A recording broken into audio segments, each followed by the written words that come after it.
Hello, my name is Brian Casey. I'm editor-in-chief of AntMini.com, and we're here at the 2018 edition of the RSNA meeting in Chicago.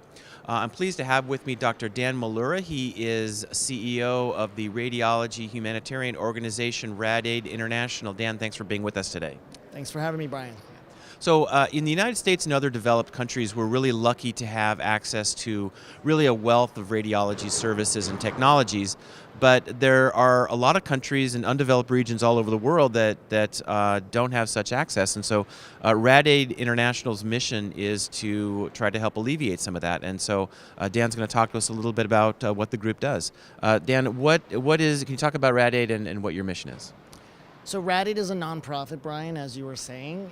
We founded it in 2008 in order to increase and improve radiology for developing countries and underserved areas. We recognize that radiology is vital to most healthcare sectors, whether it's infectious disease imaging or trauma imaging or maternal infant care. So we designed Rad-Aid to be a platform for radiology to bring these resources into the underserved areas of the world. And radiology is such a key technology in diagnosing disease, finding out what's wrong with the patient, and yet so many countries, places in Africa that just have just only a few radiologists there. That's right. It's really a ripple effect. When you don't have radiology present, it creates these gaps in healthcare decision-making chains that leave healthcare disparities that are quite significant. For example, in Tanzania, there's fewer than 60 radiologists for the entire country. That's over 50 million people. And if they were having the same concentration of radiologists that we have in the US, they should have more than 4,000. So if you consider that a stark difference just in radiology personnel, it creates a significant impact in the patient experience. So what are some of the types of projects that Rad-Aid is involved with to alleviate the problem?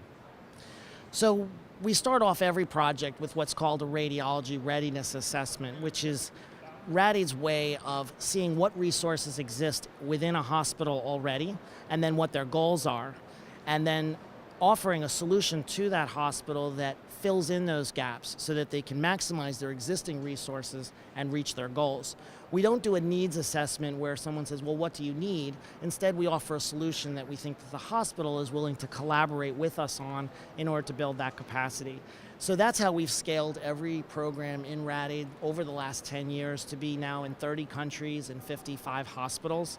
And every project is very different based on the radiology readiness assessment. So in India, for example, we designed a mobile solution to reach underserved women who are in the periphery. Or in Ghana, where there were significant disparities in access to PACS and IT, we designed a PACS solution and implemented that. Or in Guyana, where we launched the first radiology residency in order to train the first crop of radiologists within that country to build capacity. So sometimes it'll be personnel, sometimes it's education, sometimes it's equipment, and sometimes it really gets us into the innovative areas of really looking at how radiology fits into the overall healthcare system.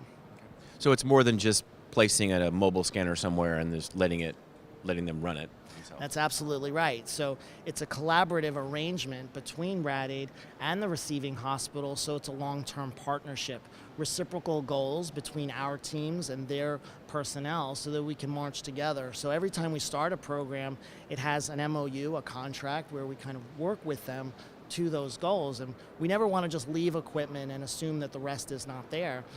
Instead, what we want to do is be able to fill in gaps and then provide resources to reach progressive milestones. Now here at RSNA 2018, you've got a major announcement that you're releasing?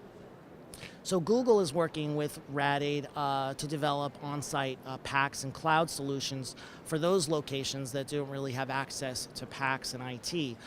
So for example, we're announcing the Rad-Aid Friendship Cloud initiatives, which is a partnership between Rad-Aid and Google Cloud and also Ombra and Tribal Co. In order to have a solution of a PACS. It's literally in a little box, temperature resistant, and doesn't require you to build a whole air-conditioned server room, which most of these hospitals never have resources to do, and then have a turnkey solution for them to have PACS. Because we found that radiology is very absent, but PACS is even more scarce throughout the world. So being able to deploy a solution like this addresses a major issue of healthcare disparity. And we think also that through a technology like this, it also creates a viable pipeline for artificial intelligence, because AI is the other widening gap between high-income countries and low-income countries. If you don't even have PACS, AI is even further away.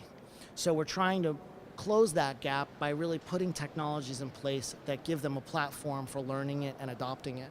Okay, great. Now, another sort of, I don't know if it's a concept or if it's something that's an actual reality, but can you talk to us a little bit about the airship? Oh yes, so the airship is an exciting program that Rad-Aid initiated with Straight Line Aviation, which is an aviation firm located in England, and along with Lockheed Martin.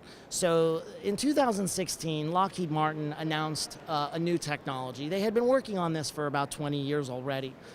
But the standard blimp that you might see over a stadium, it really doesn't do much, right? It floats, it doesn't carry very much, it doesn't travel very far. So that's usually been like advertising that you might see on some of the old style blimps.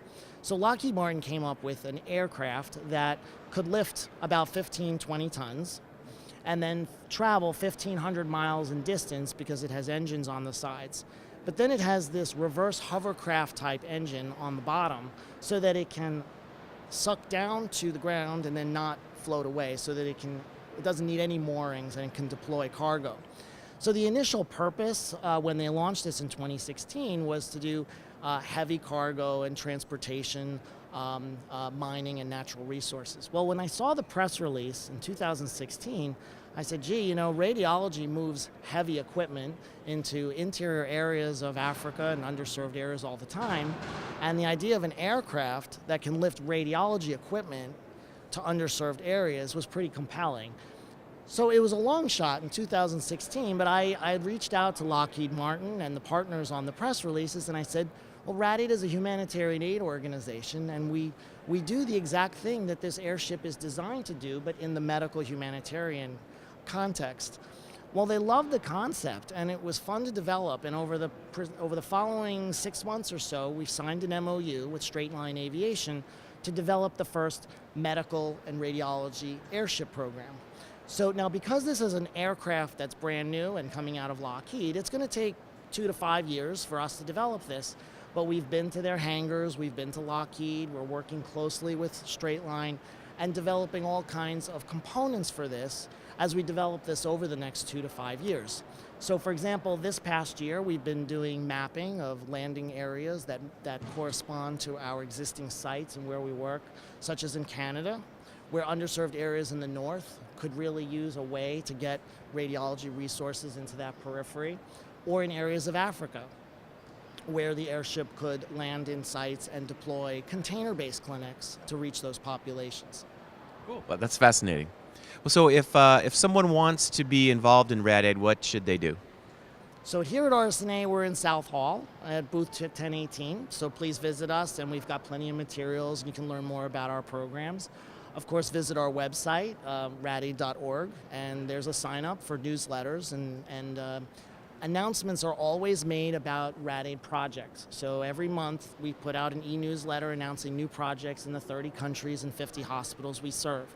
And no matter who you are in the radiology profession, so technologists, MDs, nurses, IT professionals, business, engineering, all within the radiology community have a very welcome role in Rad-Aid. And we're excited to have people participate through those mechanisms. All right, great stuff. Well, thanks for being with us. Thank you for having me. All right, signing off for AmpMini.com, my name is Brian Casey.